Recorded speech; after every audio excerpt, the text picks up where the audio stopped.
बिस्मिल्लाहिर्रहमानिर्रहीम। अस्सलामु अलैकुम दोस्तों, उम्मीद है आप सब खैर वाफियत से होंगे।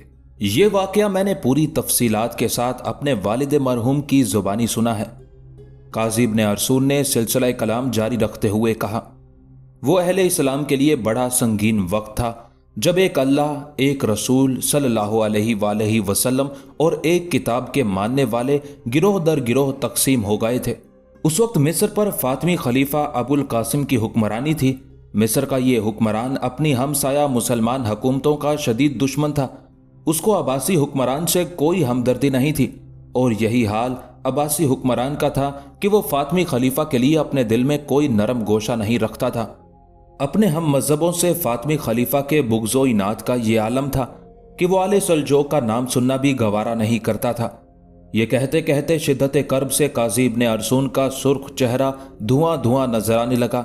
मुसलमानों के उसी इंतशार और इख्तलाफ से सलीबियों ने भरपूर फायदा उठाया। काजी इब्न अरसून उदास लहजे में माज़ी करीब के मुसलमानों की तारीख बयान कर रहे थे। रजब 462 हिजरी में सलीबियों ने मुसलमानों के खिलाफ एक खौफनाक मंसूबा तरतीब दिया और 50,000 मुंतखब ईसाई सिपाहियों का लश्कर लेकर यरूशलेम की तरफ बढ़े। उस वक्त फातमी खलीफा अबुल कासिम की तरफ से इफ्तिखारुद्दौला यरूशलेम का हाकिम था। उसके जासूसों ने सलीबियों की यलगार की खबर दी। हाकिम यरूशलेम इफ्तिखारुद्दौला ने एक लम्हा ज़ाया किए बगैर अपने एक मोतबर कासिद को खत देकर फातमी खलीफा अबुल कासिम की तरफ रवाना किया। एक खुफिया इजलास में इफ्तिखारुद्दौला का खत पढ़ा गया। हाकिम यरूशलेम ने फातमी खलीफा को मुखातिब करते हुए साफ साफ तहरीर कर दिया था, अमीरुल मोमिनीन को मालूम होना चाहिए कि इस बार सलीबियों के इरादे बहुत ज्यादा खतरनाक नजर आ रहे हैं। उनके साथ कितनी फौज है इसका अंदाजा यरूशलेम के किले में बैठकर नहीं किया जा सकता। फिर भी मेरे जासूसों की इत्तला के मुताबिक ईसाई सिपाहियों की तादाद हमसे कहीं ज्यादा है। मैं अमीरुल मोमिनीन से दरख्वास्त करूंगा कि इस नाजुक सूरत हाल पर फौरी तवज्जो देते हुए यरूशलेम की हिफाजत के लिए मजीद फौज फराहम की जाए। अगर मेरी इस इल्तिजा पर बिला ताखिर अमल नहीं किया गया तो फिर अल्लाह ही जानता है कि यरूशलेम में बसने वाले मुसलमानों पर क़यामत किस अंदाज में नाजिल हो। हाकिम यरूशलेम इफ्तिखारुद्दौला ने इंतहाई मौसर लहजे में सूरत हाल की संगीनी का नक्शा खींचा था, मगर उसकी ये तदबीर कारगर साबित ना हो सकी। फातमी खलीफा अबुल कासिम ने अपने मीर मुंशी से इफ्तिखारुद्दौला के खत का जवाब इस तरह लिखवाया, तुम अच्छी तरह जानते हो कि कुर्बो जवार में मेरे कई दुश्मन मौजूद हैं जिनकी हरीसाना नजरें हर वक्त मिस्र की हुकूमत पर जमी रहती हैं कि कब उन्हें मौका मिले और वह मेरे इक़्तिदार का खात्मा कर दें। खलीफा बगदाद भी दिन रात इसी किस्म की साजिशों में मसरूफ रहता है। इस सूरत हाल के पेश नज़र मैं तुम्हारी मदद के लिए एक सिपाही भी नहीं भेज सकता। अगर यरूशलेम हाथ से जाता है तो उसे जाने दो, उसके मुकाबले में खिलाफत मिस्र का दिफा कहीं ज्यादा अहमियत रखता है। फातमी खलीफा का जवाब पढ़कर हाकिम यरूशलेम इफ्तिखारुद्दौला कुछ देर के लिए सख्ते में आ गया। उसे यकीन ही नहीं आ रहा था कि यह अबुल कासिम का मकतूब है, लेकिन मोहरे खिलाफत देखकर इफ्तिखारुद्दौला को यकीन कर लेना पड़ा। फिर उसके चेहरे पर शदीद अजियत और कर्ब का रंग उभरा और वो खुद कलामी के अंदाज में कहने लगा, अमीरुल मोमिनीन ये क्यों नहीं कहते कि मिल्लत इस्लामिया की सरबुलंदी की बजाय आपको अपना इक़्तिदार अजीज है, मगर याद रखें कि यरूशलेम चला गया तो फिर कुछ भी बाकी नहीं बचेगा। फिर वही हुआ। 50,000 सिपाहियों पर मुश्तमिल सलीबी लश्कर यरूशलेम की दीवार के नीचे आकर जमा होने लगा। सलीबियों को इस बात पर बड़ी हैरत थी कि वो किसी मुजाहिमत के बगैर शहर की फसील तक पहुंच गए थे। इफ्तिखारुद्दौला शहर से बाहर निकलकर ईसाइयों की पेशकदमी को रोक सकता था, मगर बदकिस्मती से उसके पास सिर्फ 1,000 सिपाही थे। जंगी उसूलों के मुताबिक दोनों फौजों में कोई तनासुब व तवाजुन ही नहीं था, इसलिए इफ्तिखारुद्दौला ने दिफाई हिकमत अमली इख्तियार की। ये कहकर काजी इब्न अरसून कुछ देर के लिए खामोश हो गए। हाजरीन का गहरा सकूत देखकर दरबार शाम पर किसी कब्रिस्तान का गुमान होता था। सुल्तान नूरुद्दीन जंगी भी तस्वीर हैरत बने हुए काजी इब्न अरसून की गुफ्तगू सुन रहे थे। मुख्तसर सकूत के बाद काजी इब्न अरसून दोबारा सुल्तान नूरुद्दीन जंगी से मुखातिब हुए। सुल्तान मोहतरम, उस खून रंग और अलमनाक वाक़े की बाकी तफसीलात इस तरह हैं कि शहर यरूशलेम का मुहासरा करने के बाद सलीबी फौज के सालार ने अपने एक कासिद को यह पैगाम देकर इफ्तिखारुद्दौला के पास भेजा, अगर तुम लोग जंग किए बगैर हथियार डाल दो तो हम तुम्हें मुकम्मल अमान बख्श देंगे। ईसाई कासिद के लहजे से इस कदर गरूर व तकब्बुर झलक रहा था कि जैसे वो अहले ईमान की तकदीरों का मालिक है। 3 खुदाओं के मानने वालों को मालूम होना चाहिए कि हम खुदाए वाहिद पर ईमान रखते हैं। हाकिम यरूशलेम के लहजे से गरूर व तकब्बुर की बजाय जलाल ईमानी का इजहार हो रहा था। ईसाइयों के अकायद के मुताबिक 3 खुदा हैं, एक मुकद्दस बाप यानी खुदा, दूसरा मुकद्दस बेटा यानी हजरत ईसा अलैहिस्सलाम और तीसरा रूहुल कुद्स यानी हजरत जिब्राइल अलैहिस्सलाम। इसी को नजरिया तसलीस कहते हैं और इफ्तिखारुद्दौला ने ईसाई कासिद के सामने उसी तरफ इशारा किया था। अपने सालार को बता देना कि मुजाहिदीन इस्लाम हथियार नहीं डालते, या तो वो फतह हासिल करते हैं या फिर उनके कटे हुए सर नेज़ों पर बुलंद किए जाते हैं। अल्लाह ने अहले ईमान के लिए हर हाल में सर बुलंदी लिखी है। इफ्तिखारुद्दौला का जवाब सुनकर ईसाई कासिद सरासीमा नजर आने लगा। फिर जब वो वापस जा रहा था तो यरूशलेम में रहने वाले एक ईसाई ने उसे अपनी जुबान में ये राज बता दिया कि मुसलमान फौजियों की तादाद बहुत कम है। ईसाई कासिद ने इफ्तिखारुद्दौला के जवाब के साथ साथ अपने सालार को यह खुफिया इतला भी फराहम कर दी कि हाकिम यरूशलेम की दिफाई कुव्वत ना होने के बराबर है। दूसरे दिन ईसाई सालार ने अपने सिपाहियों को जमा करके मुख्तसर खिताब किया, मैं तुम्हें सिर्फ 3 दिन की मोहलत देता हूँ। इस अरसे में शहर की तमाम दीवारें गिरा दो और फातिहाना शान के साथ अंदर दाखिल हो जाओ। ईसाई सिपाही कसरत तादाद के नशे से सरशार थे, इसलिए उन्हें पूरा यकीन था कि वो मुख्तसर से अरसे में मुसलमानों के इंतहाई कलील लश्कर को शिकस्त देकर यरूशलेम के पूरे शहर पर काबिज हो जाएंगे। मगर ईसाई सिपाहियों की ये खुशफहमी उस वक्त दूर हो गई जब सैकड़ों सलीबियों की भेंट चढ़ाने के बावजूद चंद गज का इलाका भी फतह ना कर सके। इस्लामी लश्कर ने हैरत अंगेज शुजात का मुजाहिरा किया और सलीबियों के मुंह फेर कर रख दिए। ईसाई सिपे सालार गॉडफ्रे अपने खेमे में इस तरह टहल रहा था कि उसके चेहरे पर वहशत बरस रही थी। फिर जब उसका नायब डेरिक खेमे में दाखिल हुआ तो गॉडफ्रे किसी जुनूनी इंसान की तरह उस पर बरस पड़ा। तेरी सारी इतलात गलत थी। 1000 सिपाही 50,000 फौजियों का मुकाबला किस तरह कर सकते हैं? यकीनन मुसलमान तादाद में हमारे बराबर हैं। नायब सालार डेरिक कस्में खा खा कर गॉडफ्रे को यकीन दिलाता रहा कि उसकी फराहम करदा मालूमात हर्फ ब हर्फ दुरुस्त हैं। अभी अभी यरूशलेम का एक ईसाई ये खबर लेकर आया था कि हम दस्त ब दस्त जंग में मुसलमानों पर गालिब नहीं आ सकेंगे, फिर हमें किस तरह गलबा हासिल होगा? गॉडफ्रे ने अपने नायब डेरिक को एक गलीज गाली देते हुए कहा। उस शख्स का कहना है कि इफ्तिखारुद्दौला ने बड़ी ज़िहानत से अपने दिफाई मोर्चे तरतीब दिए हैं। डेरिक एक एक लफ्ज पर जोर देते हुए बोल रहा था। उस शख्स की राय के मुताबिक अगर शहर की फसील पर शदीद संगबारी की जाए और फसील के इन्हेदाम के बाद पूरा ईसाई लश्कर शहर में दाखिल होकर बैक वक्त मुसलमानों पर हमलावर हो तो सलीबियों को फतह हासिल हो सकती है। ये एक अच्छी खबर थी जिसे सुनकर गॉडफ्रे के चेहरे का तनाव कम हो गया और उसके होंठों पर खफीफ सी मुस्कुराहट उभर आई। फिर दूसरे दिन गॉडफ्रे ने अपने सिपाहियों को हुक्म दिया कि वो रोजो शब काम करके बड़ी तादाद में मंजनीके तैयार करें। फिर जब ईसाइयों का यह नया असलहा तैयार हो गया तो गॉडफ्रे के हुक्म पर शदीद संगबारी की गई। कई दिन की मुसलसल कोशिशों के बाद शहर की फसील में 2-3 शिगाफ पड़ गए, मगर मुजाहिदीन इस्लाम ने सलीबियों को अंदर दाखिल नहीं होने दिया। शहर का ये मुहासरा 40 दिन तक जारी रहा। इस दौरान में ईसाई सालार गॉडफ्रे ने कई चालें चली, मगर वो शहर पर कब्जा करने में नाकाम रहा। यरूशलेम के ईसाई भेस बदल बदल कर गॉडफ्रे के लश्कर में जा रहे थे और इफ्तिखारुद्दौला के दिफाई इंतजामात की खबरें दे रहे थे। बिलाखिर गॉडफ्रे ने अपना पूरा लश्कर समेटकर जंग में झोंक दिया। 12 घंटे तक मुसलसल लड़ाई होती रही, मगर सलीबी मुसलमानों पर गालिब ना आ सके। यहां तक कि ईसाई लश्कर पर मायूसियों के बादल छाने लगे। अक्सर ईसाई सिपाहियों की जबान पर एक ही जुमला था, अब कोई ताकत यरूशलेम को फतह नहीं कर सकती। अपने सिपाहियों की दिल शिकस्तगी का यह मंजर देखकर गॉडफ्रे बदहवास हो गया और फिर उसने फौज के साथ आने वाले पादरियों को अपने खेमे में तलब करके मशवरे शुरू कर दिए। तमाम पादरी कुछ देर तक सर जोड़े बैठे रहे, फिर उन्होंने इत्तेफाके राय के साथ पुराना हरबा इस्तेमाल किया। फौरी तौर पर एक ईसाई सिपाही को राहिबों जैसा लिबास पहनाया गया, फिर उसे कुछ हिदायत और तलवार देकर जबले जैतून पर भेज दिया गया। मंसूबा मुकम्मल हो जाने के बाद सालार गॉडफ्रे पादरियों के साथ अपने खेमे से बाहर निकला और जैतून की पहाड़ी की तरफ देखने लगा। जहां राहिबों का लिबास पहने हुए एक सिपाही खड़ा था जो बार बार अपनी तलवार हवा में लहरा रहा था। मंसूबे के मुताबिक गॉडफ्रे ने अपने तमाम सिपाहियों को एक जगह कर लिया।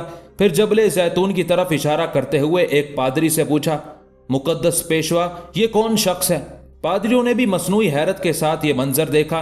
फिर एक राहिब इंतहाई खुशी के लहजे में पूरी ताकत से चीखा, ये सेंट जॉर्ज हैं जो सलीबियों की मदद को आए हैं और तलवार के इशारे से कह रहे हैं कि पूरी ताकत से हमला करो, मैं तुम्हारे साथ हूं और यरूशलेम तुम्हारा है।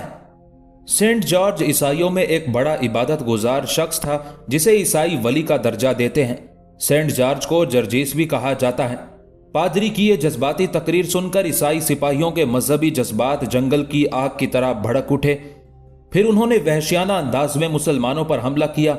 शहर में रहने वाले ईसाइयों की मुखबरी के बायस इफ्तिखारुद्दौला के तमाम दिफाई मोर्चे दरहम बरहम होकर रह गए और सलीबी शहर में दाखिल हो गए। फिर घमसान का रन पड़ा। अहले ईमान इतनी बेजिगरी से लड़े कि शुजात की नई तारीख रकम कर दी, मगर वो 50,000 सिपाहियों के नरगे में इस तरह घिर गए थे कि एक एक करके तमाम मुजाहिदीन इस्लाम शहीद हो गए। फिर जब ये खून का सैलाब थम गया तो इफ्तिखारुद्दौला की तलाश शुरू हुई। वो मर्द शहीद ईसाई सिपाहियों को इस हालत में मिला कि उसका पूरा जिस्म जख्मों से छलनी था, मगर शहादत के बाद भी इफ्तिखारुद्दौला के हाथ में तलवार थी और होंठों पर एक आसूदा मुस्कुराहट। अल्लामा इकबाल ने अपने फारसी शेर में मर्द मोमिन की तस्वीर कशी इस तरह की है, जिसका मफहूम यह है, मैं तुझे दोबारा मर्द मोमिन का निशान बताता हूं कि जब मौत आती है तो उसके होंठों पर तबस्सुम होता है। मुजाहिदीन इस्लाम की शहादत के बाद सिपाहियाना जंग खत्म हो गई थी, मगर ईसाई सालार गॉडफ्रे ने बेदस्तोपा मुसलमान शहरियों के खिलाफ दूसरी जंग शुरू कर दी थी। एक ऐसी जंग के तारीख आलम में शायद ही उसकी कोई दूसरी मिसाल मिलती हो। गॉडफ्रे ने इफ्तिखारुद्दौला की लाश को अपने घोड़ों की टापों से रौंद डाला। फिर सलीबी लश्कर दरिंदों की तरह शहरी आबादी पर टूट पड़ा। 70,000 मुसलमान कत्ल किए गए। मकतूलीन में कुछ यहूदी भी शामिल थे। ना बूढ़ों को अमा मिली, ना औरतें और बच्चे महफूज रहे। पूरा शहर मातम कदा बना हुआ था और मुकद्दस सरजमीन का गोशा गोशा मक्तल में तब्दील हो गया था। कत्लो गारत का यह मंजर बयान करते हुए काजी इब्ने अरसून की आंखों से आंसू जारी थे और शिद्दत गम से उनकी आवाज लरस रही थी। सुल्तान नूरुद्दीन जंगी भी आबदीदा हो गए थे। कमोबेश तमाम दरबारियों की यही कैफियत थी, मगर कुछ दरबारी ऐसे भी थे जिनके चेहरों पर नफरत और गजब की तेज आग रोशन थी। अगर उनका बस चलता तो वो गॉडफ्रे का इंतकाम जोसेलिन सानी से लेते और सारे दरबार उसके जिस्म को टुकड़ों में तब्दील करके अपने सीनों में भड़कती हुई आग को ठंडा करते। काजी इब्ने अरसून ने बड़ी मुश्किल से अपने आसाब पर काबू पाया और सुल्तान नूरुद्दीन जंगी को मुखातिब करते हुए बोले, सुल्तान मोहतरम, मैं इस वाक़े का आखिरी मंजर बयान कर दूं ताकि अहले ईमान इबरत हासिल करें और इस खूनी दास्तान को हमेशा अपने जहनों में महफूज रखें। सलीबी लश्कर की वहशत व सफाकी का यह आलम था कि यरूशलेम की तमाम इबादत गाहों और गली कूचों में मुसलमानों की लाशों के अंबार लग गए थे। मस्जिद अक्सा, जहां से मेरे आका हजूर अकरम सल्लल्लाहु अलैहि वसल्लम ने सफर मिराज शुरू किया था, उसके सहन में अहले ईमान का इतना खून जमा था कि उस खून में ईसाई शहसवारों के घोड़ों की लगामें डूब गई थी। हजरत ईसा अलैहिस्सलाम के मज़ार मुबारक के सिवा बैतुल मुक़द्दस में ऐसा कोई गोशा मौजूद नहीं था जो मुसलमानों के खून से तर ना हो। उस कत्लो गारत के बाद मस्जिद उम्र को जी भर के लूटा गया। उसका सारा कीमती आराइशी सामान 6 बड़ी बड़ी गाड़ियों में भर कर ले जाया गया। ये कहकर काजी इब्ने अरसून ने जोसेलिन सानी की तरफ इशारा किया। ये शख्स जो आज आपके सामने जंजीरें पहने खड़ा है और इस्लाम की शान में कसीदे पढ़कर अपनी जिंदगी की भीख मांग रहा है, उसी खूं आशाम गॉडफ्रे का पुरजोश हमनवा और मोतकिदे खास है। ये कहकर काजी इब्ने अरसून अपनी नशिस्त पर बैठ गए। सुल्तान नूरुद्दीन जंगी ने सलीबियों के मजालिम की लर्जा खेज तारीख सुनकर जोसेलिन सानी की किस्मत का फैसला कर दिया। थोड़ी ही देर बाद एक दराज कामत जल्लाद अपने हाथ में लोहे की एक तपती हुई सुर्ख सलाख लेकर दाखिल हुआ। कई सिपाहियों ने मजबूती से जोसेलिन सानी के दोनों बाजू पकड़े और फिर जल्लाद ने उसकी आंखों में सुर्ख सलाख फेर दी। चंद लम्हों तक जोसेलिन सानी की दर्दनाक चीखों से पूरा दरबार गूंजता रहा। फिर बेहोश होकर फर्श पर गिर पड़ा। उसके बाद उसे हल्ब के कैद खाने में डाल दिया गया, जहां वो दीवारों से सर टकरा टकरा कर अपनी बदनसीबी का मातम करता रहता था। उस वक्त हाजरीन दरबार में 10 साला यूसुफ यानी सलाहुद्दीन अय्यूबी भी शामिल था اس نے اپنے استاد قاضی ابن ارسون کی زبانی صلیبی جنگوں اور عیسائیوں کے مظالم کی تاریخ پوری توجہ کے ساتھ سنی تھی۔ یوسف یعنی صلاح الدین ایوبی بڑی پابندی کے ساتھ قاضی ابن ارسون کے درس میں شریک ہوتا تھا۔ نتیجتاً اس کا شوق مطالعہ بڑھتا ہی جا رہا تھا۔ باپ نجم الدین ایوب اور چچا اسد الدین شیرکو اسے بار بار ٹوکتے تھے، تم اول و آخر ایک مجاہد خاندان کے فرزند ہو، پھر یہ کیسی عجیب بات ہے کہ تمہیں شمشیر و سنا اور شاہ سواری سے کوئی رغبت نہیں، آخر تمہیں ان کتابوں میں کیا نظر آتا ہے؟ یوسف بڑے ادب کے ساتھ جواب دیتا، کتابیں میری دوست ہیں، میدان جنگ سے مجھے وحشت ہوتی ہے اور کتب خانے کے ایک گوشے میں مجھے سکون ملتا ہے۔ بیٹے کا جواب سن کر باپ کو شدید مایوسی ہوئی اور نجم الدین ایوب نے انتہائی تلخ لہجے میں یوسف کو مخاطب کرتے ہوئے کہا، اس کا مطلب ہے کہ تم فطرتاً ایک بزدل بچے ہو۔ نہیں بابا محترم، یوسف کا لہجہ انتہائی مؤدبانہ تھا، مگر اس سے استقامت اور خود اعتمادی جھلک رہی تھی۔ مجھے موت سے ڈر نہیں لگتا، مگر میں انسانی خون بہتا ہوا نہیں دیکھ سکتا۔ یوسف کی یہ امن پسندانہ روش دیکھ کر نجم الدین ایوب اور اسد الدین شیرکو کی توجہ اس کی طرف سے کم ہو گئی۔ پھر وہ دونوں یوسف کے بڑے بھائی توران شاہ کو فوجی تربیت دینے لگے۔ نجم الدین ایوب اور اسد الدین شیرکو کا خیال تھا کہ یوسف کی شکل میں ان کا ایک بازو کمزور ہو گیا ہے۔ وقت اپنی مقررہ رفتار سے گزرتا رہا، یہاں تک کہ یوسف 16 سال کا ہو گیا۔ اس کے خد و خال دلکش تھے، مگر جسم میں سپاہیانہ جھلک نظر نہیں آتی تھی۔ مذہبی تعلیم کے ساتھ یوسف کو شعر و شاعری سے بھی بہت زیادہ دلچسپی تھی، اس لیے اس کا طرز گفتگو نرم و شیریں اور بڑی حد تک شاعرانہ تھا۔ وہ مناظروں کی مجلسوں میں بڑے ذوق و شوق کے ساتھ شریک ہوتا اور علماء کی منطقی بحث سن کر لطف حاصل کرتا۔ پھر ایک دن عجیب واقعہ پیش آیا جس نے یوسف کی تمام عادتوں کو یکسر بدل دیا۔ ایک دن یوسف اپنے استاد گرامی قاضی ابن ارسون کی خدمت میں حاضر تھا کہ سلطان نور الدین زنگی قاضی صاحب سے ملنے ان کی درسگاہ تشریف لائے۔ یوسف کی ظاہری شخصیت نے سلطان موصوف کو بہت زیادہ متاثر کیا۔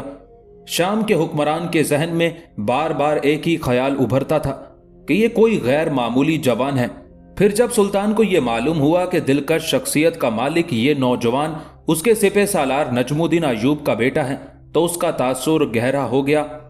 پھر جب سلطان نور الدین زنگی قاضی ابن ارسون سے امور مملکت پر طویل گفتگو کر کے رخصت ہونے لگے تو انہوں نے یوسف کو مخاطب کرتے ہوئے کہا، تم پابندی کے ساتھ ہمارے دربار میں حاضری دیا کرو۔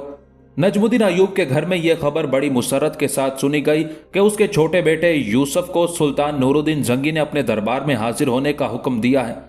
قدرت یہ موقع کسی خوش نصیب کو دیتی ہے کہ خود حاکم وقت اسے طلب کرے، ورنہ بہت سے لوگ تو اسی حسرت میں مر جاتے ہیں کہ وہ حکمران کے دروازے تک ہی پہنچ جائیں۔ نجم الدین ایوب نے 16 سالہ یوسف کو نصیحت کرتے ہوئے کہا، قسمت نے تمہیں ایک سنہری موقع فراہم کر دیا، اب یہ تم پر منحصر ہے کہ تم اس سے کس قدر فائدہ اٹھاتے ہو۔ یوسف نے حیرت سے باپ کی طرف دیکھا۔ فائدہ اٹھانے سے آپ کی کیا مراد ہے بابا محترم؟ یہی کہ حاکم کے مزاج کو پہچانو اور ہر وقت اس کی خوشنودی حاصل کرنے کی کوششوں میں لگے رہو تاکہ ایک دن بڑے منصب پر پہنچو اور بڑے جاگیردار بن جاؤ۔ بابا محترم، مجھے یہ دربارداری کی رسمیں اور مصاحبت کے یہ انداز پسند نہیں، یوسف نے انتہائی باوقار لہجے میں جواب دیا۔ میں علماء کی مجلسوں اور کتب خانوں کے پرسکون ماحول کا دلدادہ ہوں۔ بیٹے کا جواب سن کر نجم الدین حیرت زدہ رہ گیا۔ تو پھر کیا تم سلطان کے دربار میں حاضری نہیں دو گے؟ میں دربار میں حاضری دوں گا، مگر اس لالچ میں نہیں کہ مجھے بڑے عہدہ و منصب اور جاگیریں حاصل ہو جائیں۔ یوسف کے لہجے سے عالمانہ شان جھلک رہی تھی کہ آخر وہ قاضی ابن ارسون جیسے عالم کا ممتاز ترین شاگرد تھا۔ میں صرف اس لیے دربار میں جاؤں گا کہ سلطان عماد الدین زنگی مرحوم کے ہمارے گھرانے پر بڑے احسانات ہیں، یہ کہہ کر یوسف چلا گیا۔ بیٹے کے اس جواب نے نجم الدین ایوب کو مزید حیرت میں مبتلا کر دیا تھا۔ آپ کیا سوچ رہے ہیں؟ زبیدہ نے شوہر کو خیالات میں گم پا کر پوچھا۔ تم نے اپنے بیٹے کا جواب سنا؟ نجم الدین ایوب کے لہجے سے ہلکی سی تلخی جھلک رہی تھی۔ میں تو بہت خوش ہوں، اس لیے کہ مجھے اپنے بیٹے سے اسی جواب کی امید تھی۔ زبیدہ کے لہجے سے انتہائی مسرت کا اظہار ہو رہا تھا۔ آپ نے یوسف کی شدت احساس دیکھی اور اس کے جذبہ غیرت کا اندازہ کیا۔ اگرچہ وہ اس وقت بہت کم سن تھا، لیکن اسے ابھی تک سلطان مرحوم کے احسانات یاد ہیں۔ میں اس بات سے کب انکار کر رہا ہوں नजमुद्दीन अय्यूब का लहजा निहायत खुश्क था। एक बाप की दिली ख्वाहिश होती है कि उसका बेटा ऊंचे से ऊंचा मकाम हासिल करे, लेकिन यूसुफ के जवाब ने मुझे बहुत मायूस किया है। आखिर उसने ऐसी कौन सी बात कह दी है जिसे सुनकर आप अपने दिल में गिरानी महसूस कर रहे हैं? जुबैदा के लहजे से साफ झलक रहा था कि वो अपने बेटे यूसुफ की तरफदारी कर रही है। मैं अपने इस बेटे में नौजवानों जैसा जोश नहीं देखता। नजमुद्दीन अय्यूब का लहजा बदस्तूर तल्ख था। उसके अंदर तरक्की करने और आगे बढ़ने की तड़प नजर नहीं आती। वो 16 साल की उम्र में बूढ़ों जैसा नजर आता है, हर वक्त खोया खोया और दुनिया से बेजार। किताबों ने उसे कहीं का नहीं रखा। ये कहकर नजमुद्दीन अय्यूब चला गया और जुबैदा अपने बेटे की सरबुलंदी के लिए दुआएं करने लगी। जब पहले दिन यूसुफ सुल्तान नूरुद्दीन जंगी के दरबार में दाखिल हुआ तो उसे सुल्तान के हुक्म पर उमरा की सबसे अगली कतार में बिठाया गया। सुल्तान के सारे उमरा तजर्बाकार भी थे और किसी हद तक सनरसीदा भी। उनमें से कोई अमीर भी 40 साल से कम नहीं था। इसलिए उन तमाम सरदारों ने एक 16 साला नौजवान को अपनी सफ में बैठा देखकर शदीद हैरत का इजहार किया। उन अमीरों में एक शख्स इब्ने मरकूम भी था जो फितरतन हासिद और कीना परवर था। उसने यूसुफ को इंतहाई नापसंदीदा नजरों से देखा और दिल ही दिल में सुल्तान नूरुद्दीन जंगी की उस करम नवाजी पर पेचोताब खाने लगा। मगर यूसुफ दरबारी उमरा के जज्बात और कयास आराइयों से बेनियाज खामोशी से अपनी नशिस्त पर बैठा रहा। फिर यूं हुआ कि गुजरते दिनों के साथ सुल्तान नूरुद्दीन जंगी यूसुफ के करीब होता चला गया। ये सूरत हाल देखकर दूसरे उमरा तो खामोश रहे, मगर अमीर इब्ने मरकूम से बर्दाश्त न हो सका और एक दिन वो तन्हाई में सुल्तान से अर्ज करने लगा, आखिर आप इस नौ उम्र लड़के में ऐसी कौन सी सलाहियत पाते हैं कि जिसके बाइस दूसरे उमरा को नजरअंदाज किया जा रहा है? सुल्तान नूरुद्दीन जंगी ने बड़ी हैरत से अमीर इब्ने मरकूम की तरफ देखा। हमने किसी अमीर की हक तलफी की? सुल्तान की आवाज मामूल से ज्यादा तेज थी। सुल्तान से ज्यादा रियाया के हकूक अदा करने वाला और कौन हो सकता है? अमीर इब्ने मरकूम ने इंतहाई खुशामदाना लहजे में कहा, हमने अपने किसी अमीर को उसके मनसब से हटाया। अब की बार सुल्तान नूरुद्दीन जंगी की आवाज में तेजी के साथ तलखी भी शामिल थी। अमीर इब्ने मरकूम हासिद और कीना परवर होने के साथ साथ इंतहाई शातिर और अय्यार इंसान भी था। उसने फौरन ही सुल्तान के बिगड़े हुए तेवरों का अंदाजा कर लिया, इसलिए लहजा बदल कर बोला, सुल्तान मोहतरम से ज्यादा अपने उमरा पर बारिश करम करने वाला और कौन होगा? फिर वो कौन लोग हैं जो हमारी बेतवज्जोही की शिकायत कर रहे हैं? सुल्तान नूरुद्दीन जंगी के लहजे से नागवारी का रंग झलक रहा था। वो लोग सामने क्यों नहीं आते?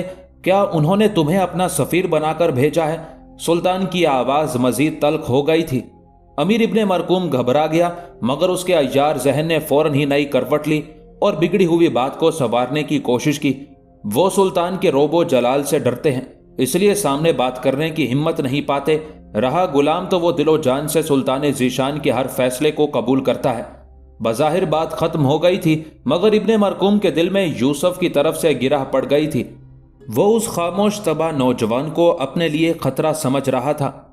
फिर एक दिन सुल्तान नूरुद्दीन जंगी ने तन्हाई में यूसुफ से पूछा, क्या तुम चौगान खेलना जानते हो? सुल्तान मोहतरम, मुझे शाह सवारी का फन आता है, मगर इस खेल से मुझे कोई दिलचस्पी नहीं। यूसुफ ने अदब व एहतराम के साथ अर्ज किया, मैं चौगान का दिल दादा हूं। सुल्तान नूरुद्दीन जंगी ने पुरजोश लहजे में कहा, यह मर्दाना खेल भी है और मुजाहिदीन के लिए एक किस्म की इबादत भी, इसलिए तुम भी चौगान खेला करो। सुल्तान नूरुद्दीन जंगी को इश्क की हद तक चौगान के खेल से दिलचस्पी थी। उनकी उसी दिलचस्पी को देखकर एक दिन किसी बुजुर्ग ने उन्हें भरे दरबार में टोकते हुए कहा था, किसी मुसलमान हाकिम को यह जेब नहीं देता कि वो एक फजूल काम में अपना कीमती वक्त बर्बाद करे। सुल्तान नूरुद्दीन जंगी ने बड़े सब्र व तहम्मुल के साथ बुजुर्ग के उस सवाल को सुना और फिर निहायत नर्मो शीरी लहजे में जवाब देते हुए कहा, अल्लाह शाहिद है कि मैं इस खेल को दिल लगी के वास्ते नहीं खेलता। चौगान मेरे लिए एक वर्जिश है, क्योंकि एक मुजाहिद हमेशा जंग में मसरूफ नहीं रहता। जब मैं ये खेल खेलता हूं तो मेरा घोड़ा किसी दुश्मन पर अचानक हमले के लिए तैयार रहता है। बुजुर्ग ने बड़ी हैरत के साथ सुल्तान नूरुद्दीन जंगी का जवाब सुना और बड़े वालिहाना अंदाज में बोले, अल्लाह सुल्तान की उम्र दराज करे। शायद ही किसी हाकिम ने अल्लाह की रजा हासिल करने के लिए ये खेल खेला हो। यही वजह थी कि सुल्तान नूरुद्दीन जंगी ने यूसुफ को चौगान खेलने का मशवरा दिया था। कुदरती तौर पर यूसुफ बेहतरीन शाहसवार था। नतीजतन उसने चंद माह की मेहनत के बाद चौगान जैसे मुश्किल खेल में भी महारत हासिल कर ली। پھر ایک دن سلطان نے اپنے تمام امیروں کو میدان میں جمع کر کے حکم دیا، تم لوگ اپنے اپنے فن کا مظاہرہ کرو اور ایک دوسرے پر سبقت لے جانے کی کوشش کرو، بس یوں سمجھ لو کہ آج تمہارے فن سپاہ گری کا امتحان ہے۔ سلطان نور الدین زنگی نے ایک خاص حکمت عملی اختیار کرتے ہوئے اپنے امراء کے دلوں کو جوش اور ولولے سے بھر دیا تھا۔ یوسف بھی چوگان کے اس مقابلے میں شریک تھا۔ اپنے امیروں کو حکم دینے کے بعد سلطان نور الدین زنگی اس نوعمر کھلاڑی سے بھی مخاطب ہوا، یوسف آج تمہاری بھی آزمائش ہے۔ پھر مقابلہ شروع ہوا اور تھوڑی ہی دیر میں یہ بات ثابت ہو گئی کہ سلطان نور الدین زنگی کا کوئی سالار یا امیر اس کھیل میں یوسف کی برابری نہیں کر سکتا۔ مقابلہ ختم ہوا اور تمام امراء نے بیک زبان یوسف کی تعریف کی اور سلطان نور الدین کی پیش بینی کا اعتراف کرتے ہوئے کہا، ہماری آنکھیں دیکھ رہی ہیں کہ یہ نوجوان آگے چل کر بڑا سپہ سالار ثابت ہوگا۔ سلطان نور الدین زنگی نے بڑی محبت سے یوسف کے کاندھے پر ہاتھ رکھتے ہوئے کہا، میری نظریں جس منظر کو دیکھ رہی ہیں وہ تمہاری نگاہوں سے پوشیدہ ہیں۔ یوسف کے لیے سلطان کی زبان سے یہ ستائشی الفاظ سن کر امیر ابن مرکوم کے سینے میں حسد کی آگ پوری شدت سے بھڑک اٹھی اور اس کا سرخ چہرہ کچھ دیر کے لیے سیاہ پڑ گیا۔ ان دنوں نجم الدین ایوب شہر سے باہر تھا۔ پھر جب وہ واپس آیا اور بیوی نے اسے چوگان کے اس مقابلے کی تفصیلات سنائی تو وہ فرط مسرت سے چیخ اٹھا، مرحبا میرے بیٹے یوسف، مرحبا، تمہیں یہ شاندار کامیابی مبارک ہو۔ یہ کہہ کر نجم الدین ایوب نے بیٹے کی کشادہ پیشانی کو طویل بوسہ دیا، اب مجھے یقین آ گیا کہ تم نے میری نصیحت کو دل سے قبول کر لیا ہے۔ پھر شام کے تمام امیروں اور وزیروں نے یہ منظر بڑی حیرت سے دیکھا کہ سلطان نور الدین زنگی یوسف کے ساتھ چوگان کھیل رہے ہیں۔ ابتدا میں یوں ہوا کہ یوسف سلطان نور الدین زنگی سے آگے نکل جانا چاہتا تھا، مگر سلطان کے احترام کے پیش نظر وہ ہر بار اپنے گھوڑے کی لگامیں کھینچ لیتا تھا۔ کچھ دیر تک تو سلطان اس کے طرز عمل کو سمجھنے سے قاصر رہے، مگر پھر انہیں اندازہ ہو گیا کہ یوسف قصدن یہ حرکت کر رہا ہے۔ اس خیال کے آتے ہی سلطان نور الدین زنگی نے ڈانٹتے ہوئے کہا، یوسف، اس وقت میں تمہارا سلطان نہیں، سخت ترین حریف ہوں، اپنی پوری صلاحیتوں اور توانائیوں کے ساتھ میرا مقابلہ کرو۔ سلطان کا حکم سنتے ہی یوسف نے اپنا گھوڑا آگے بڑھایا اور والی شام کو مقابلے میں شکست دے دی۔ یہ سلطان نور الدین زنگی کی اعلیٰ ظرفی تھی کہ اپنی شکست پر ناراض ہونے کی بجائے انتہائی مسرت کا اظہار کیا اور انعام کے طور پر یوسف کو ایک قیمتی خلعت عطا کی۔ پھر ایک دن یوسف سلطان نور الدین زنگی کے ساتھ چوگان کھیل رہا تھا کہ ایک خوفناک حادثہ پیش آیا۔ یوسف سلطان کے گھوڑے کا تعاقب کر رہا تھا۔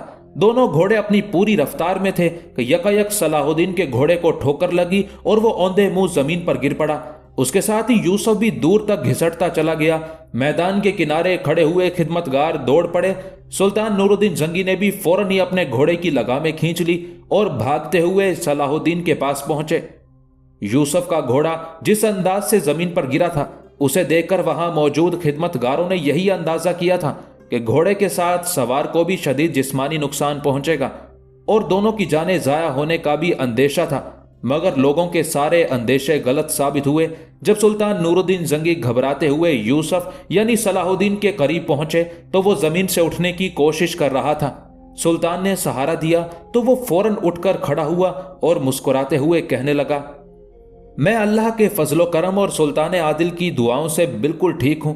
سلطان نور الدین زنگی بڑی بے چینی کے ساتھ یوسف یعنی صلاح الدین کے پورے جسم کا جائزہ لے رہے تھے۔ بڑی عجیب بات تھی کہ اتنے بڑے حادثے میں یوسف کے ہاتھوں اور پشت پر معمولی زخم آئے تھے، مگر اس کا دلکش چہرہ مکمل طور پر محفوظ تھا۔ سلطان نور الدین زنگی کی غیر معمولی پریشانی دیکھ کر صاف محسوس ہو رہا تھا کہ یوسف یا تو ان کا حقیقی چھوٹا بھائی ہے یا پھر بیٹا۔ سلطان کی یہ توجہ اور اضطراب دیکھ کر یوسف کی آنکھوں میں آنسو آ گئے۔ سلطان محترم، میں آپ کے اس خصوصی التفات کو کبھی فراموش نہ کر سکوں گا اور میں اللہ تعالیٰ کی اس عنایت خاص کو کبھی نہ بھلا سکوں گا کہ اس نے ایک انتہائی خوفناک حادثے کو سلامتی کے ساتھ ٹال دیا۔ سلطان نور الدین زنگی نے نہایت پرسوز لہجے میں کہا، تم میرے دست و بازو ہو یوسف۔ پھر یوسف گھوڑے کی طرف متوجہ ہوا جس کی ہڈیاں تو سلامت تھی مگر پورا بدن زخموں سے چور تھا۔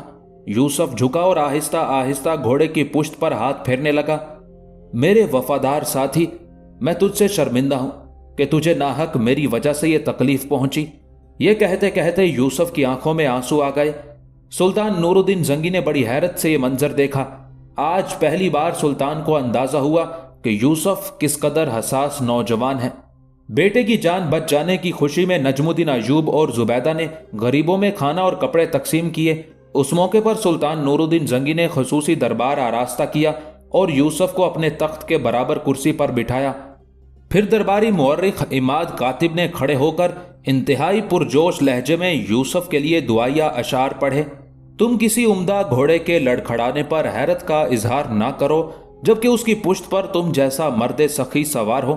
تمہارے گھوڑے کی نظر سلطان نور الدین زنگی پر پڑی تو وہ سلام کرنے کے لیے جھکا، اور تمہاری بخشش کا چھوٹا سا حصہ یہ ہے کہ اس گھوڑے کی لغزش کو معاف کر دو، کیونکہ بڑا بخشش کرنے والا لغزش کرنے والے سے درگزر کیا کرتا ہے، اور تم حاسدوں کی آنکھ اور ان کی برائی سے بچو۔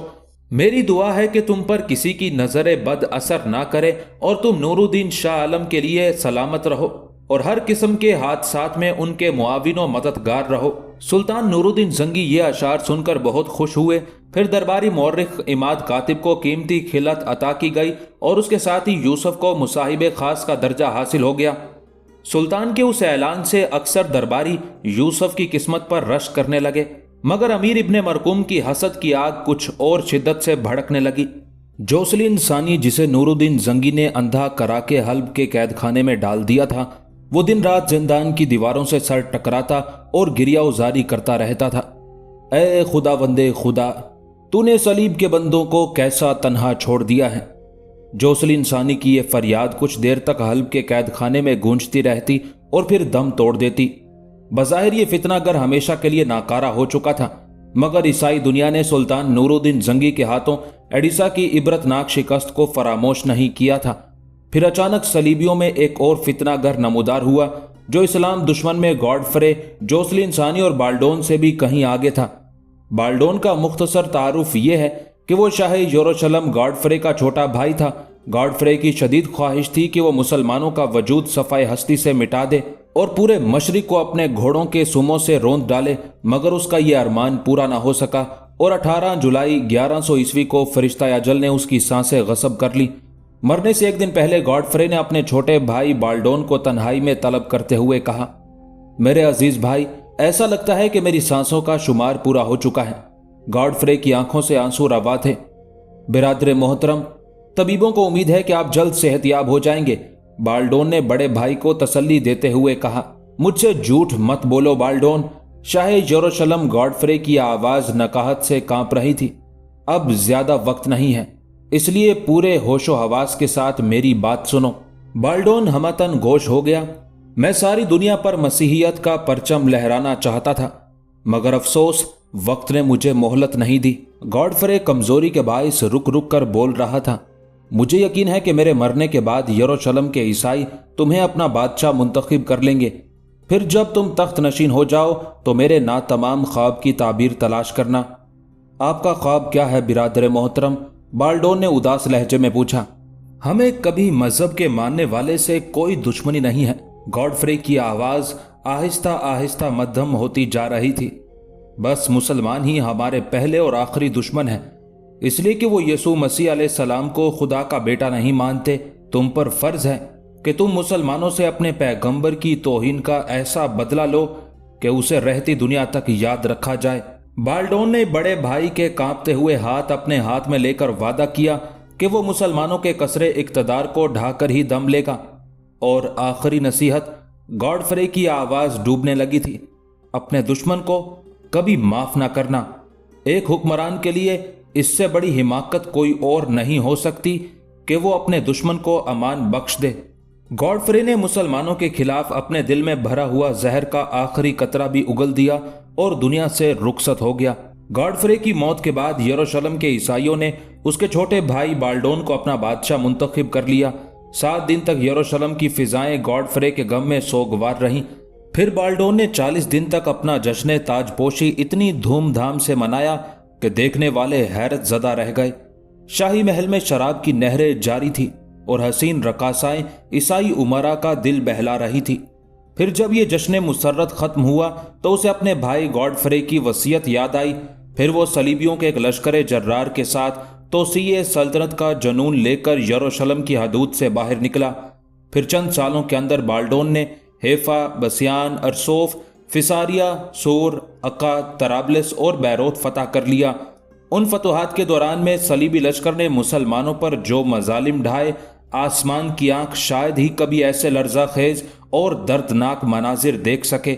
عفت مآب مسلمان خواتین کی سرعام آبرو ریزی تو عیسائیوں کے لیے ایک دلچسپ تفریح تھی، مگر سب سے لذت انگیز تماشا یہ تھا کہ وہ دودھ پیتے بچوں کو ماؤں کی گود سے چھین لیتے تھے، پھر ان معصوموں کو ہوا میں اچھال کر اپنی تلواروں پر روکنے کی کوشش کرتے تھے۔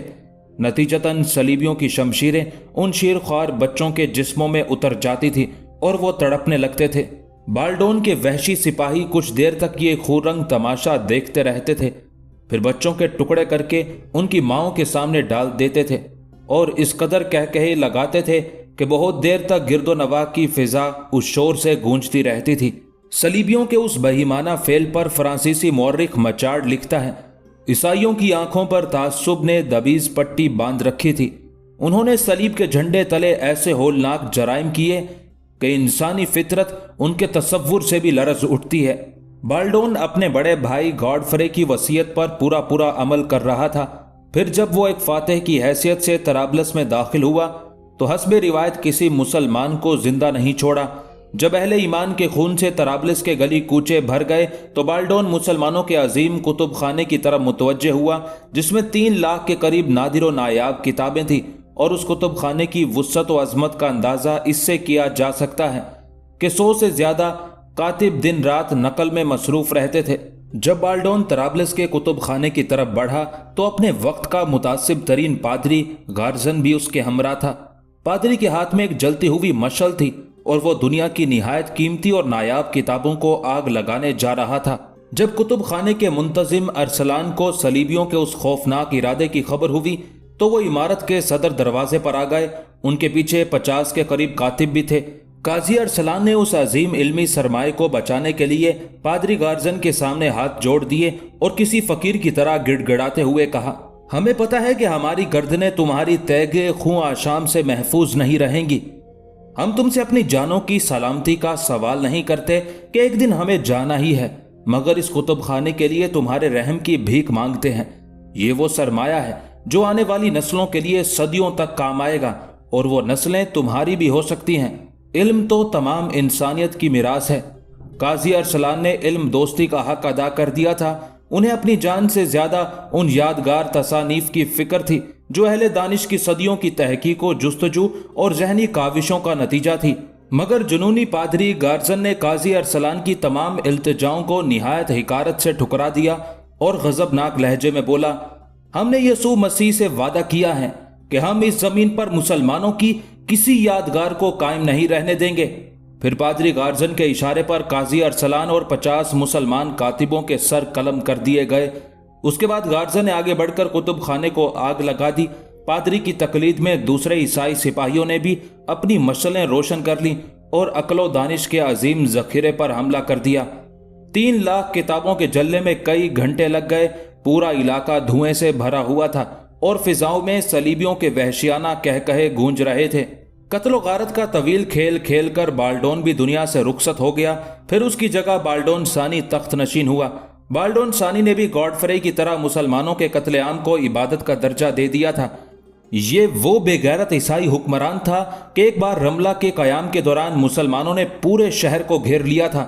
اس صورتحال میں بالڈون ثانی کے باہر نکلنے کی کوئی صورت باقی نہیں رہی تھی، یہاں تک کہ وہ اپنی زندگی سے مایوس ہو چکا تھا۔ پھر اس موت کی وادی میں ایک مسلمان ہی اس کے کام آیا۔ یہ وہ مسلمان سپاہی تھا جس پر بالڈون نے کبھی کوئی احسان کیا تھا۔ آخر اس مسلمان نے احسان کا بدلہ اتارنے کے لیے بالڈون ثانی کو ایک خفیہ راستے سے شہر سے باہر نکال دیا۔ جب بالڈون ثانی اپنی محفوظ پناہ گاہ تک پہنچ گیا تو اس نے ایک بھاری لشکر کے ساتھ رملہ پر حملہ کر دیا، جس کے نتیجے میں بے شمار مسلمان تہہ تیگ ہوئے۔ صلیبیوں کی طاقت روز بروز بڑھتی جا رہی تھی، یہاں تک کہ عیسائیوں کی 4 مضبوط ریاستیں قائم ہو گئی تھی۔ ابھی یہ سیل بلا کچھ اور مسلم علاقوں کو لپیٹ میں لینے والا تھا کہ عماد الدین زنگی مرحوم نے اڈیسا میں جوسلین ثانی کو شکست دے کر صلیبی سلطان کا ایک مضبوط ستون ڈھا دیا۔ بعد میں سلطان نور الدین زنگی نے جوسلین ثانی کو اندھا کر کے ہمیشہ کے لیے اس فتنہ گر کی سازشوں کا خاتمہ کر دیا تھا۔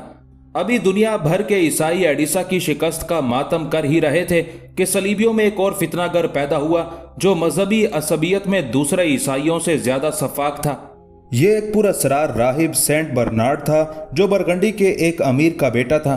यकायक बर्नार्ड ऐशो इशरत की जिंदगी छोड़कर तारिक दुनिया हो गया और एक गार में बैठकर 15 साल तक इबादत करता रहा। एडिसा की शिकस्त ने सलीबियों को इस कदर बदहवास कर दिया था कि उन्हें यरूशलेम के साथ बाकी ईसाई सल्तनतें भी खतरात में घिरी नजर आ रही थी। उस सूरत हाल के पेश नज़र ईसाई राहिबों ने गिरजाओं में बड़ी पुरजोश तकरीरें की, उनकी कौमी गैरत को ललकारा और मुसलमानों के खिलाफ मजहबी जज्बात भड़काने की सख्त तरीन कोशिशें की, मगर उनकी हर तदबीर रायगा गई। ईसाई अक्सरियत पादरियों के हल्का असर से निकल चुकी थी और उसकी एक ही वजह थी कि ज्यादातर ईसाई राहिब भी आम लोगों की तरह बदकाराना जिंदगी बसर करते थे। नतीजतन सलीबियों के दिलों से अपने मजहबी पेशवाओं का एहतराम खत्म हो चुका था। आखिर ईसाई दानिशमंदों को एक तदबीर सूझी और वो उस गार में पहुंचे जहां सेंट बर्नार्ड अपनी इबादत में मसरूफ था। आप कौन लोग हैं?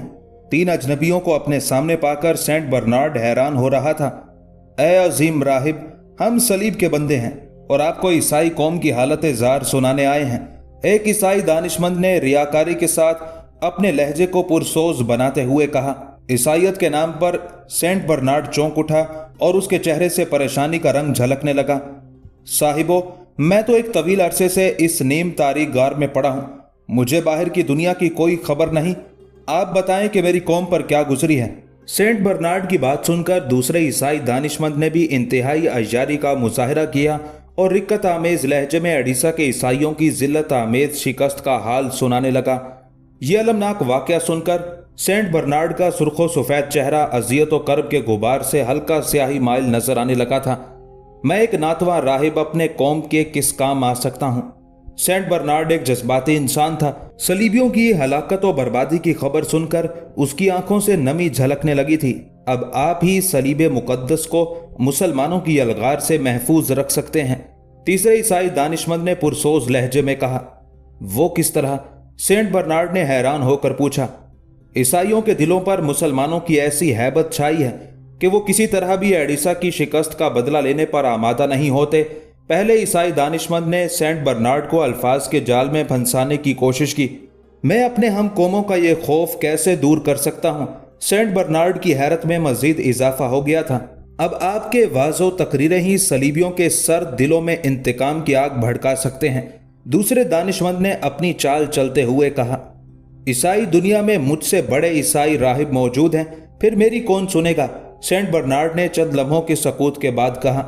ईसाइयों के तमाम मुकद्दस पेशवा अपना एतबार खो चुके हैं, इसलिए उनकी कोई नहीं सुनता।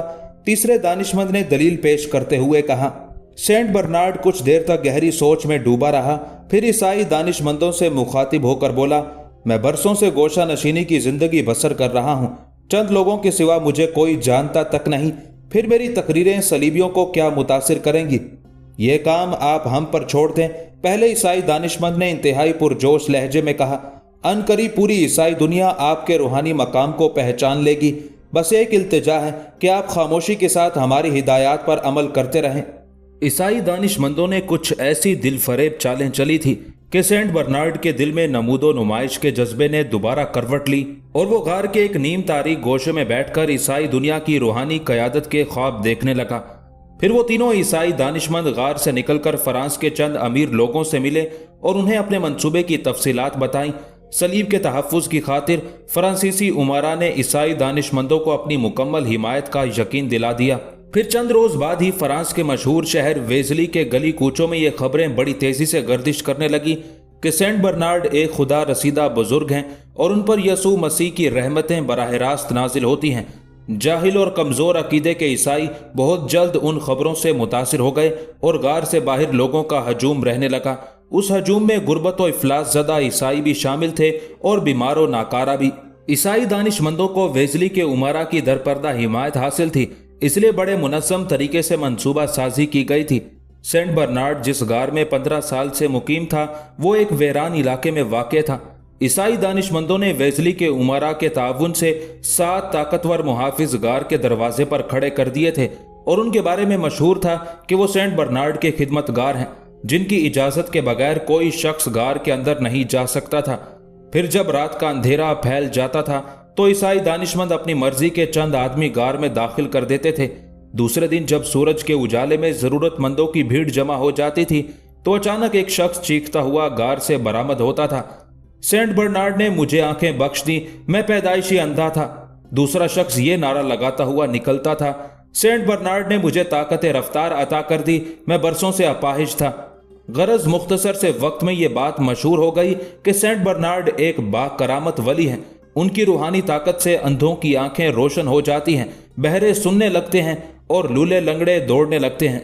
ईसाई दानिशमंदों का मंसूबा जबरदस्त कामयाबी से हमकिनार हो चुका था और फ्रांस के लोगों ने सेंट बर्नार्ड की रूहानी अजमत को दिल से तस्लीम कर लिया था।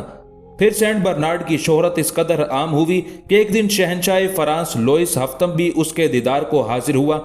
ईसाई दानिशमंद इसी मौके के इंतजार में थे। उन्होंने एडिसा की शिकस्त के हवाले से एक मजहबी इज्तिमा का खसूसी इंतजाम किया जिसमें हजारों सलीबियों के अलावा वेजली के तमाम उमरा और खुद शहंशाह फ्रांस लोइस हफ्तम भी शरीक हुए। जब तवीलो अरीज मैदान शुरका से भर गया तो वो तीनों दानिशमंद सेंट बर्नार्ड को लेकर मसनद तक पहुंचे। उस वक्त सेंट बर्नार्ड स्याह अबा पहने हुए थे और उसके हाथ में सलीब थी। वेजली के उमरा और शहंशाह फ्रांस सेंट बर्नार्ड के एहतराम में खड़े हो गए। सेंट बर्नार्ड ने बड़े बावकार अंदाज में अपना दायां हाथ फिजा में बुलंद किया। उसका रुख वेजली के उमरा और शहंशाह फ्रांस की तरफ था। फिर उसके होंठों को जुम्बिश हुई। सेंट बर्नार्ड ने गरजदार आवाज में कहा, अहले सलीब पर खुदावंदे खुदा की सलामती हो। फिर सेंट बर्नार्ड मजमा आम की तरफ बढ़ा और हजारों सलीबियों को मुखातिब करते हुए बोला, यसू मसीह ने मुझे हुक्म दिया है कि मैं उन ईसाइयों को खबरदार कर दूं जो ख्वाब गफलत का शिकार हैं और अपने रेशमी बिस्तरों पर पड़े गहरी नींद सो रहे हैं। यह कहकर सेंट बर्नार्ड चंद लम्हों के लिए खामोश हो गया। तवीलो अरीज मैदान पर कब्रिस्तान जैसा सन्नाटा छाया हुआ था। फिर सेंट बर्नार्ड ने उस सकूत को तोड़ते हुए कहा, इस वक्त सबसे बड़ी इबादत यह है कि अर्ज़े मशरिक के ईसाइयों की मदद दिलो जान से की जाए। अगर सलीब के नाम लेवा इस वक्त अपने घरों से ना निकले तो वो अनकरीब यरूशलेम को भी गंवा बैठेंगे। फिर क्या बाकी बचेगा? सिर्फ मुकद्दस बाप का कहर और मुकद्दस बेटे की नफरत। तुम्हारे लिए कहीं कोई जाए पनाह नहीं होगी, ना इस दुनिया में और ना उस दुनिया में। सेंट बर्नार्ड की जज्बाती तकरीर ने ईसाइयों को झंझोड़ कर रख दिया। वो चीखे मार कर रोने लगे। अभी सेंट बर्नार्ड की तकरीर मुकम्मल नहीं हुई थी कि शहंशाह फ्रांस ने उसके हाथ से सलीब ले ली और पूरी ताकत से चीखते हुए कहा, मैं सलीब की कसम खाता हूं कि इमादुद्दीन जंगी के दोनों बेटों सैफुद्दीन और नूरुद्दीन से एडिसा की शिकस्त का शदीद इंतकाम लूंगा।